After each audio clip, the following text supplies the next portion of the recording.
Cette Clio noire, analysée par la police judiciaire, a été retrouvée ce matin dans le 18e arrondissement de Paris, place Albert Kahn. Les enquêteurs ont la conviction qu'elle a servi à l'une des équipes de terroristes. A-t-elle été utilisée par le commando qui s'est rendu au Stade de France? La recherche d'ADN est en cours. La Clio a en tout cas été louée par Salah Abdeslam. Le terroriste, encore en vie, est recherché par toutes les polices d'Europe. Par ailleurs, on commence ce matin à en savoir plus sur l'organisation des terroristes. Ils ont notamment loué des chambres dans 2 villes de la région parisienne, à Bobigny, dans le nord de Paris, et à Alfortville, dans le sud de la capitale.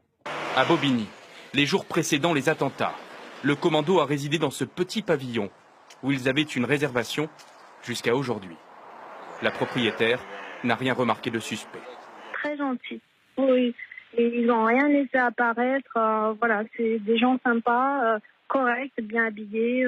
Voilà, il n'y avait pas de barbe, il n'y avait pas de djellaba, comme on dit. Voilà, il n'y avait rien du tout. C'était des gens qui se sont présentés comme vous et moi. Lors des perquisitions, les policiers y ont retrouvé des puces de téléphone portable. Des investigations ont également eu lieu ce week-end à Alfortville, où le commando avait réservé 2 chambres dans cette résidence hôtelière. Ils sont arrivés avec les brassards police judiciaire. On a commencé à avoir un peu peur. Après, j'ai voulu remonter, on m'a dit non, il faut attendre. Et à 23h, il y a le GIGN, le RAID, je ne sais pas, qui est arrivé. Ils ont tout encerclé, tout. Enfin, les enquêteurs en savent plus sur les 2 hommes qui ont aidé Salah Abdeslam à fuir Paris vendredi soir. Les 2 convoyeurs qui résident en Belgique s'appellent Mohamed Amri et Hamza Atou, 2 habitants du quartier de Molenbeek, en périphérie de Bruxelles.